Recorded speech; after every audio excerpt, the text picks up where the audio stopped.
Hey TV, ladies and gentlemen, good afternoon and welcome back to another edition of Edmonton Oilers discussion here on the channel. But it ain't discussion, it is pregame time.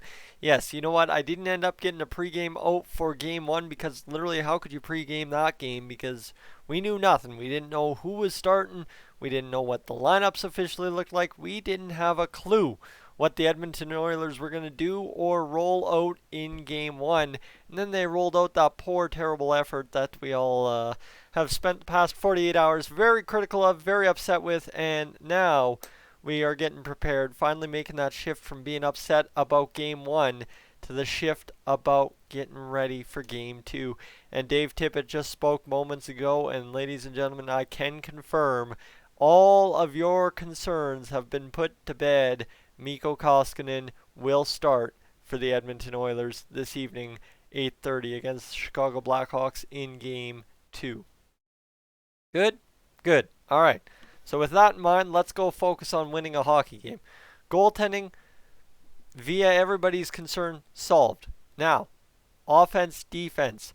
Obviously, if you heard Dave Tippett yesterday, you need to know that Klefbom, Larson are expected to elevate and expected to be better than they were in game one. They were, in a word, quite awful on Saturday. Okay, it was you just have to look to that Connor McDavid giveaway where Larson gets chasing behind the net, Klefbom's looking behind the net even though he's out in front of the net, and back of the net it went. So that was a tough one. Obviously, I think that's the one that sticks out most to me. And of course, you can look at their ice time to see how things kind of played out for them as well. That's the deal. Like, Bear Nurse was the top pair in game one.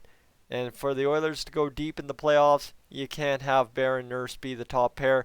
Not necessarily saying they aren't a good top pair for this Oilers team, but it's you need Klefbom and Larson to lead the way. That's who's gotten us here over the past few years. Let's get them to get us going where we're going. So that's kind of the situation with that as far as we know, and that's really the only lineup thing we know is that we're expecting Klefbom and Larson to be better. And of course, Tyler Ennis sounds like he will draw in. There hasn't been any deemed unfit to play or anything yet used with Tyler Ennis. We know that Chicago will be without the services of Drake Caggiula because of the hit to the head of Tyler Ennis, which is what I'm alluding to, why Tyler Ennis may or may not be in the lineup tonight. And of course, you know what, the thing is for the Oilers, Andre Athanasiou, kind of that question mark.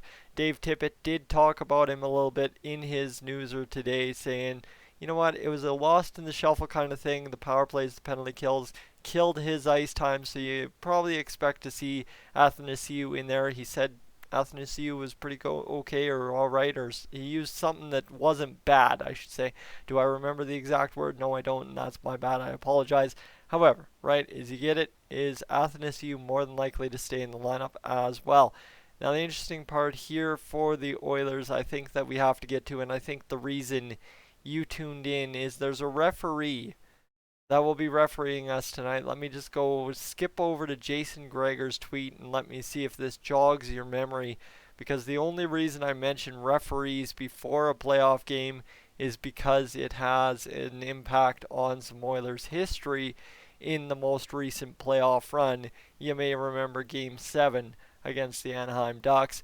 John McIsaac and Chris Rooney will be the referees tonight for the Oilers vs. Hawks game. That confirmed 28 minutes ago by Jason Greger on Twitter. Now, if you ever have used the website Scouting the Refs, I haven't, but I just learned to use it, is you might find that Chris Rooney has articles tagged to him, right? Controversial moments or big moments in his career. And Chris Rooney, let me just see if you remember this one. I'll start the article here. The Ducks stunned the Oilers in Game 5 with a late rally that led to an overtime win. Anaheim scored 3 goals in the final 3:16 of play to force the extra session.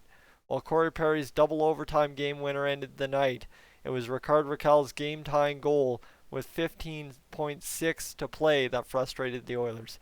Edmonton felt that Ryan Kessler interfered with goaltender Cam Talbot on the play. Kessler was initially pushed into the Talbot by defenseman Darnell Nurse. Referee Chris Rooney, on top of the play, clearly indicated a goal on the ice. So that's as far as I have to read that article. You know exactly what I'm talking about now. Yeah, there's a little bit of history when it matters most to the Oilers that guy ended up on the ice refereeing our game, and to our agreement, I think, as Oilers fans, kind of a general consensus, is he screwed us over, right? Obviously, I went to video review. You can make of it what you will. But because of that goal being called a goal on the ice, that screwed us over, and we didn't advance to the third round. End of the day, long time ago, is refereeing exactly going to be that? No, it's just something to kind of look at, right? That's a history pattern thing to look at, and especially because we're into game 2 here, and game 2 means a lot to the Edmonton Oilers today. All right, the big thing is the Oilers have to go out here and win this game, stop the bleeding, and not be put in do or die come Wednesday night. Right? Obviously, do or die is the last place you want to be in a 5-game series by game 3. So you know what? Tonight's a big game, and it just so happens that the last big game we had, Chris Rooney was on the ice refereeing it for us. So, right? Just something to pay attention to. Not to quite put the panic into all you out there in Oilers land, but you might want to take a little caution and just if anything questionable happens, you just grin and bear it, okay? That's what I'm going to tell you. I don't know what else to tell you. I know what I'm getting myself into tonight. I hope you know what you're getting yourself into this evening. So take it with a dose of reality, and we'll hopefully get it going. So a couple other pregame reminders here for you, just scrolling Twitter, is, you know what? Koskinen has 1 career shutout. Why not? Jason Gregor on a roll today. Koskinen has 1 career start versus Chicago. He's shut them out, stopping all 40 shots. So Koskinen, there you go. That's something to go. And I think what you need to know with this whole situation is, I'm not going to mention the name in particular, but you may have watched the Leafs versus Blue Jackets game last night. It was a 2-0 final for the Columbus Blue Jackets. And what's interesting to note there is Jonas Korpisalo, who had never started a game in the playoffs, ended up starting that game and getting the shutout. And if you know anything about the Oilers goaltender, they happen to have a goaltender that's played some NHL playoff hockey as recently as Saturday, but he's never made a start. So I'm just hoping a weird little pattern starts developing here for goalies that make their first career NHL playoff start in this play-in series. And right, you know what? The Oilers tighten up the screws a bit and play a committed physical style and go to work and get second chances on the puck, get third chances in the corner kind of deal, and really outwork the Hawks. And that's not necessarily to say the Hawks outworked the Oilers, but the Oilers outworked themselves, and the Hawks did what the Hawks do, and that led to the Game 1 loss on Saturday, right? It's hard to beat yourself and beat the other team, but the Oilers let the Oilers beat themselves, and that was a tough go. So, you know what? End of day, Game 2, 8:30 p.m. start. I think you see Connor McDavid. You thought he was good in Game 1 offensively. I expect him to have the night of his life offensively this evening, just based on, you know what, he's faced some questions in the media, and when Connor McDavid gets doubted, we all know Connor McDavid steps up like you've never seen Connor McDavid step up. So expect that to happen today. Leon Draisaitl, who still had a 3-point night, but everybody's saying he had a quiet day.